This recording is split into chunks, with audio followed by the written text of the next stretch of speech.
There are days when you need your wine more than others. With everything going on with the immigration debate, our kids are bound to have questions. And the other day, my son and I were sitting together Saturday morning, kind of cuddling, and I don't remember how the conversation got to immigration, but we started talking about what's been happening and what's been in the news. And he was asking questions, and I was trying my best to answer them. We talked a little bit about the history of immigration in our country, the fact that that's the way our country was created, that the Native Americans and indigenous folks are the only people who were here, that everyone else has immigrated. We talked about the use of detention centers, and that I felt like that was an inhumane way to bring people into our borders, that there are other ways that people can come through and still be able to live their lives and be together as a family, but not be detained and criminalized. And as I was talking about this, he said, wait, that sounds like Nazi Germany. Let that sink in.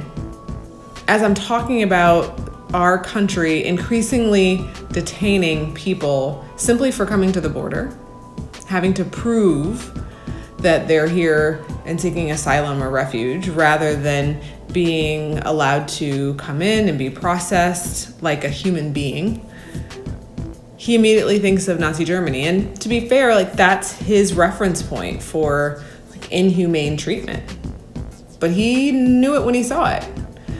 And we as a country have a history of Japanese internment. We had concentration camps here. And so I made sure to make that connection that yes, other countries have engaged in this. We have as well, and we are, and there are people who are fighting to not have that happen. And then he said, well, why do people vote for Trump?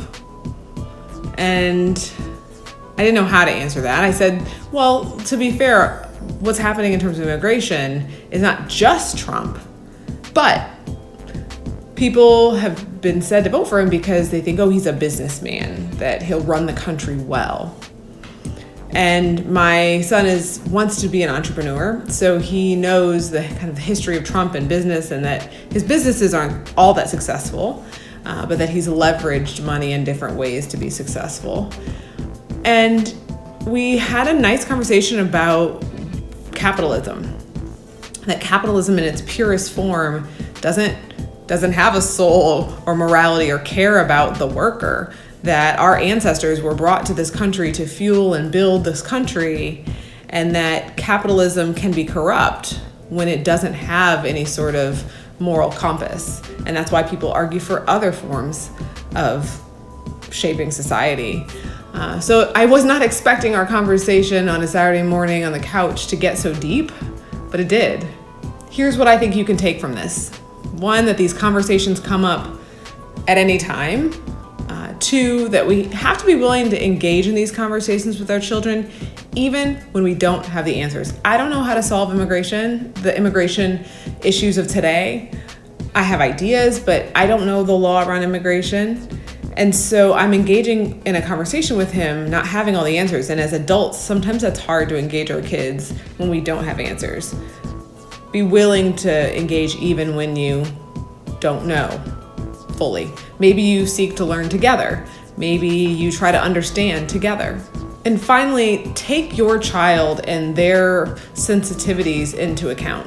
So with my son, we talked about the issues, but we did not watch any footage on TV. We didn't listen to any primary stories, first-hand accounts on the radio. Because I know him and I know how impacted he could be. And so if he asks more questions and wants to learn more, we'll do that. But in his first introduction of the topic, I didn't want to kind of bombard him and in a way kind of traumatize him by hearing the stories of children and families who are coming to our borders right now. So take your child's age into consideration, their sensitivity to difficult content, how empathic they tend to be around other people's emotions. Those are things to consider so that you can help inform them, but not raise their anxiety. I had a friend on Facebook who mentioned her daughter at bedtime one night said, "Mommy, can they take me from you? Can we be separated from each other?" And that's heart-wrenching to think that that's what this child was walking around thinking. Children make sense of the world in their own way, and that's why we have to engage them. So she was able to talk with her about how at this moment, citizenship allows them to be safe. And so there's some mini lessons that you could do around citizenship, not at bedtime, but at another time. But that even though they might be safe right now, how it's important to also talk about how others aren't, and that the humanity of others who are experiencing pain and trauma right now matters, even if we sit in safety. So lots to talk about. The wine comes in handy some days as we tackle raising equity. Hard work, but it's worth it.